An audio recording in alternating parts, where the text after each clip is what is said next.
الزمالك يغير نتيجة اللقاء في الدقيقة 80 وحكم اللقاء رؤوف الحوشي يعطي انذار لبشير التبعي ويعطي ركله جزاء لشيكابالا، وعلى التنفيذ شيكابالا.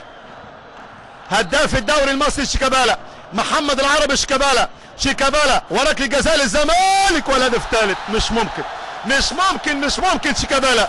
3 الزمالك يحلق وحيدا هنا في استاد القاهرة. حسام حسن بعد ما الامل خلاص كاد ان يذهب منه ياتي الزمالك ب3 اهداف.